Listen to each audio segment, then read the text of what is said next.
Hebner dijo en los 60, nunca olvidaré cuando fui un alumno en el seminario. Leí un artículo en el Cristianismo Hoy, en esa revista, que involucraba una entrevista con él, en el cual él dijo, ¿qué hay de malo con el sexo explícito?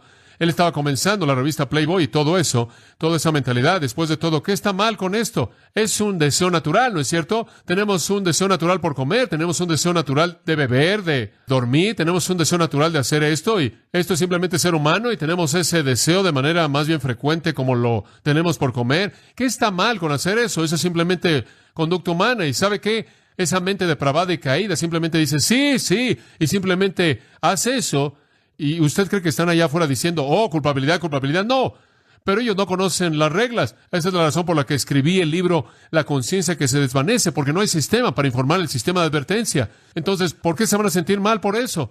Es solo cuando una ley con autoridad viene que dicen, espera un momento, ¿está mal hacer eso? ¿Y me estás diciendo que soy un pecador y que los pecadores se van al infierno? Simplemente saque la ley y usted no puede hacer que la gente entienda ningún mensaje. Pablo dice, yo estuve bien hasta que me encontré con la ley. Y cuando me encontré con la ley dije, ¿codicia? ¿No puedes hacer eso? Yo simplemente pensé que eso era una conducta normal humana, codiciar. Yo codiciaba casi todo lo que veía. Entonces define el pecado. Ahora le voy a dar el segundo pensamiento. No solo define el pecado, observa el versículo 8. El pecado, tomando ocasión por el mandamiento, produjo en mí toda codicia. Me encanta eso. Es como decirle a alguien, no pienses en un elefante rosa. No te atrevas a pensar en un elefante rosa. Tan pronto como usted le dice eso a alguien, no codicies. ¿Qué van a hacer? Codiciar.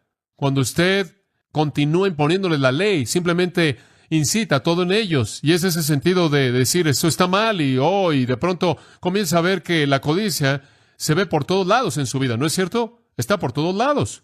Está en todo lugar. Estuvo ahí todo el tiempo.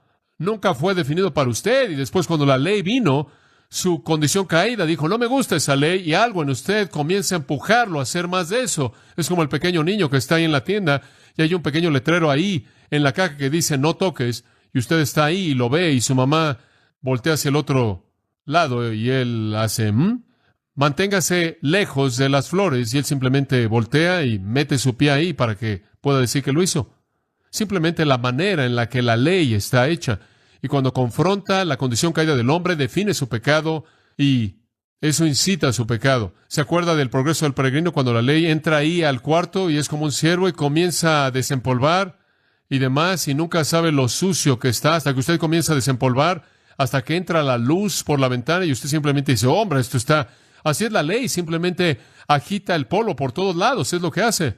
No puede producir justicia, simplemente un homicida. Es un homicida en serie. Tiene el ministerio de la muerte, en el versículo 9. En el versículo 8, sin la ley, el pecado está muerto. Y yo sin la ley vivía en un tiempo, pero venido el mandamiento, el pecado revivió y yo morí. ¿Qué quiso decir?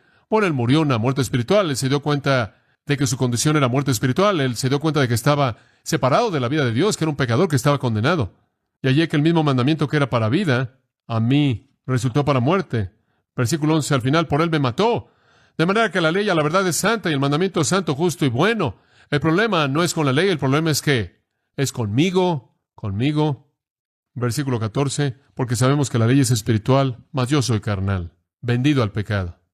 La ley moral fue dada por Dios para matarlo a usted. Esa es la razón por la que tenemos que predicarla. Esta es la razón por la que usted simplemente tiene que tener la ley moral, simplemente tiene que levantarla y mantener el estándar alto para que mate a la gente. Observe Gálatas capítulo 3, creo que voy a tomar un minuto con esto y después cerraremos. Gálatas 3. La ley entonces está diseñada para traerle a los pecadores el conocimiento de su pecado, no para salvarlos, no puede producir justicia, simplemente produce muerte. La ley es inferior, no puede salvar. Su propósito es revelar el pecado, llevar al pecador arrepentido a la fe en Dios, rogándole el perdón de gracia por parte de Dios hecho posible en el sacrificio de Cristo. Observe el versículo 21. Luego la ley es contraria a las promesas de Dios, megenoito de nuevo. En ninguna manera, porque si la ley dada pudiera vivificar, la justicia fuera verdaderamente por la ley. La ley no se opone a las promesas de Dios, Esto es la promesa de Dios para vida eterna y salvación. La ley no se opone a eso, no es contraria a eso. Simplemente no la puede producir, no puede hacer que pase. Si pudiera, entonces la justicia habría sido por la ley, pero no puede. La ley no puede producir justicia. El antiguo pacto no puede producir justicia. Ahora escúcheme, nadie podía guardar la ley moral, entonces guardar la ley no lo salvaba usted. Y atravesar por las ceremonias y los símbolos y los retratos no lo salvaba, porque eso tampoco lo podía salvar usted. Y simplemente ser un judío en la comunidad tampoco lo salvaba. Nada de eso lo salvaba. No hay nada inherente en la ley para salvarlo. De hecho, de regreso en el versículo 10, maldito todo aquel que no permaneciera en todas las cosas escritas en el libro de la ley para guardarlas. Si usted la quebranta una vez, la ley lo va a maldecir. Entonces la ley no lo va a salvar. De regreso en el versículo 19 dice, la ley fue añadida a causa de las transgresiones. En otras palabras, la ley vino históricamente. Dios trajo la ley para definir el pecado, para incitar el pecado y para llevar al pecador a la desesperanza. Y versículo 22 dice, la Escritura lo encerró todo bajo pecado, para que la promesa que es por la fe en Jesucristo fuese dada a los creyentes. La idea entera de la ley era cerrar al pecador en su pecado y hacerlo correr hacia un Salvador. En el versículo 23, pero antes que viniese la fe, estábamos confinados bajo la ley, encerrados para aquella fe que iba a ser revelada. De manera que la ley ha sido nuestro ayo, nuestro pedagogo, nuestro tutor, para llevarnos a Cristo. Y este no es un tutor que se sienta en un salón de clases y da lecciones. Este es un guardián moral. Esto normalmente era un hombre que era un siervo. No es que estaba tanto dando información como que estaba siguiendo al niño por todos lados, disciplinando y conformando su conducta a un estándar. La ley es nuestro tutor para llevarnos a Cristo, para que podamos ser justificados por la fe. Esa es la única manera en la que usted puede llegar a ser justificado. Esa es la manera en la que Abraham fue justificado cuando él estuvo delante de la ley. Y así es como toda persona es justificado, toda persona. Y todos los que creen siguen la fe de Abraham, son los hijos de Abraham porque son de la fe. La fe es la única manera en la que usted jamás será salvo en cualquier periodo de el tiempo, jamás. La ley simplemente es para llevarlo a Dios. Y después él dice esto, versículo 25. Pero venida la fe, ya no estamos bajo ayo, bajo tutor. Usted puede hacer eso a un lado. Su propósito ha sido cumplido. Hágalo a un lado, nos trajo a Cristo. Y ahora la ley está escrita en nuestros corazones. Y ahora podemos cumplirla. Romanos 8, por el poder del Espíritu Santo que mora en nosotros. Todo lo que la ley hace es matar. Esta es la razón por la que en Romanos 3 él dice, por las obras de la ley, ninguna carne será justificada. La ley simplemente trae el conocimiento del pecado, eso es lo único que puede hacer. Es entonces un ministerio de muerte. Regresa a 2 Corintios 3 y un comentario más ahí. Él dice, y si el ministerio de muerte, y sabemos que está hablando de la ley debido a la siguiente afirmación, grabado con letras en piedras, ¿de qué está hablando? Ahí, los 10 mandamientos, ¿verdad? Éxodo 32, versículos 15 y 16. Usted se acuerda de que Moisés estaba en el monte, Dios estaba dándole la ley, le dio los 10 mandamientos escritos en roca. Dicen esos versículos, Éxodo 32, versículos 15 y 16. Y volvió Moisés y descendió del monte trayendo en su mano las 2 tablas del testimonio, las tablas escritas por ambos lados. De uno y otro lado estaban escritas, y las tablas eran obra de Dios, y la escritura era escritura de Dios grabada sobre las tablas. Eso es lo que Pablo tiene en mente, esa escritura misma, sin duda alguna, grabada en tablas, cuando escribe aquí de la ley grabada en piedra. Ahora, ¿qué eran los 10 mandamientos? Escuche con atención. Era simplemente el resumen de la ley moral. Era el resumen de la ley moral reducida a 10 mandamientos, pero realmente la ley entera está incluida en esos 10, así como los 10 en su totalidad están incluidos en los 2. Amarás al Señor tu Dios con todo tu corazón, alma, mente y fuerzas, y a tu prójimo como a ti mismo. Entonces Dios escribió su ley moral en piedras, y el propósito de eso era destruir. A lo largo de los años de mi vida y ministerio, he recolectado muchas memorias fascinantes. He viajado por todo el mundo, como ustedes saben, a muchos lugares, y he llegado a casa con todo tipo de cosas que la gente me ha dado y son parte de mi vida, y en cierta manera tengo muchas memorias que me rodean en mis diferentes oficinas y estudios. Un tesoro muy preciado que me fue dado varios años atrás por parte de un amigo, algo bastante pequeño y algo oscuro, pero nunca lo veo sin tener una lágrima en mi corazón, si no es que en mis ojos. Es un bosquejo hecho a lápiz enmarcado de alguien que supuestamente es Moisés, y en su cabeza él tiene las tablas de piedra, y él tiene esta mirada enojada en su rostro, y él está listo para traerlas sobre la cabeza de esta persona que es débil, que se ve temerosa, realmente, literalmente lista para aplastar su vida con la ley. Lo único que rodea a esta alma pobre, débil, es Cristo.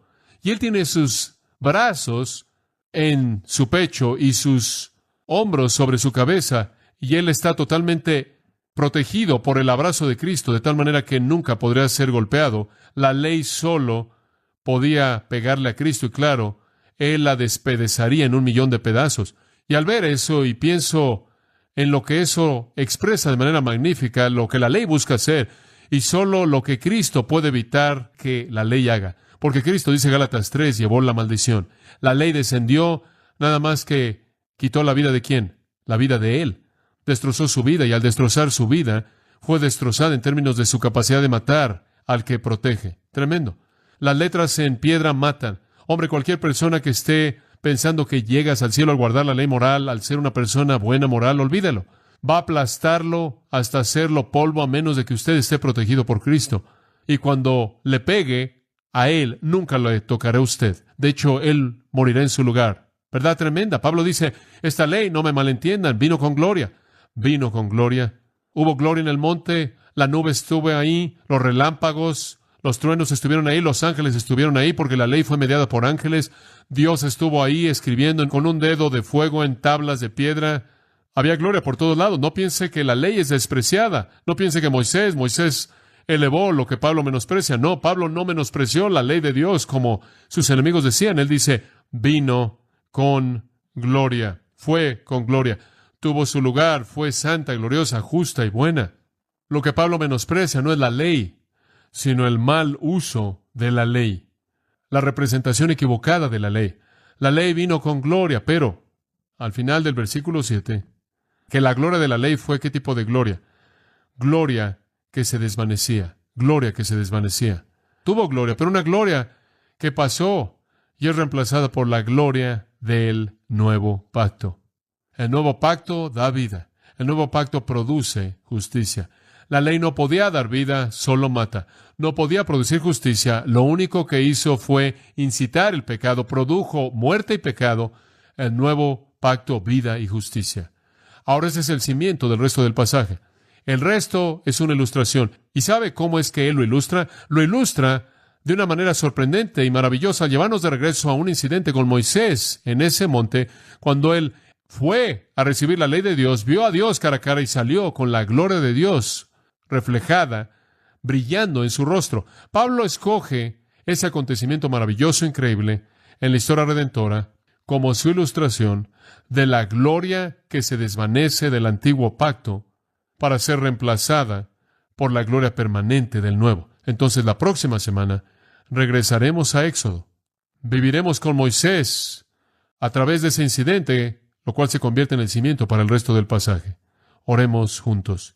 Estamos tan bendecidos, Señor nuestro, por tener un entendimiento, inclusive un entendimiento simple de tu gran verdad profunda, de tu provisión para nosotros en Cristo.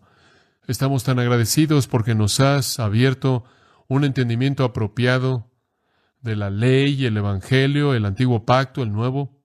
Padre, sabemos que la salvación siempre ha sido por tu gracia, mediante la fe simple del pecador arrepentido, producida en su corazón por el Espíritu Santo. Señor, oramos por alguien que esté aquí en esta mañana, que esté viviendo bajo el engaño terrible, aterrador, de que de alguna manera pueden guardar suficientes leyes morales y ser lo suficientemente buenos como para ganarse el cielo. Oh Señor, sálvalos de ese engaño condenador. Y Señor, salva a esa persona que cree que si pueden hacer suficientes ceremonias, ir a la iglesia lo suficiente y encender suficientes velas y seguir suficientes rosarios y repetir suficientes oraciones y atravesar por un bautizo apropiado, estar en alguna misa apropiada o involucrarse en un servicio de comunión, que eso de alguna manera los va a salvar. Líbralos de ese engaño igualmente condenador y encierra a todo pecador en su pecado, que reconozca su pecado, que su pecado sea incitado en toda dimensión de su vida y así pueda ver la totalidad de su pecado, y que él o ella entonces venga rogando y en arrepentimiento a Cristo, quien recibirá el golpe en lugar del corazón arrepentido. Te damos gracias porque el nuevo pacto en Cristo da vida, vida abundante, vida eterna, y produce justicia, la justicia misma de Cristo imputada para cubrirnos. Padre, te damos gracias por esto. Líbranos de que jamás regresemos a las cosas externas cuando la realidad es Jesucristo, y que nosotros, con Pablo, demos testimonio del hecho de que solíamos hacer todo eso hasta que vimos el valor que sobrepasa todo de conocer a Cristo, y todo lo demás se convirtió en basura. Que nosotros, con Pablo, busquemos conocer a Cristo, el poder de su resurrección, la participación de su padecimiento, y seamos conformados a su muerte. Danos vidas centradas en Cristo, para que seamos para su gloria y alabanza. Porque pedimos esto en su nombre. Amén.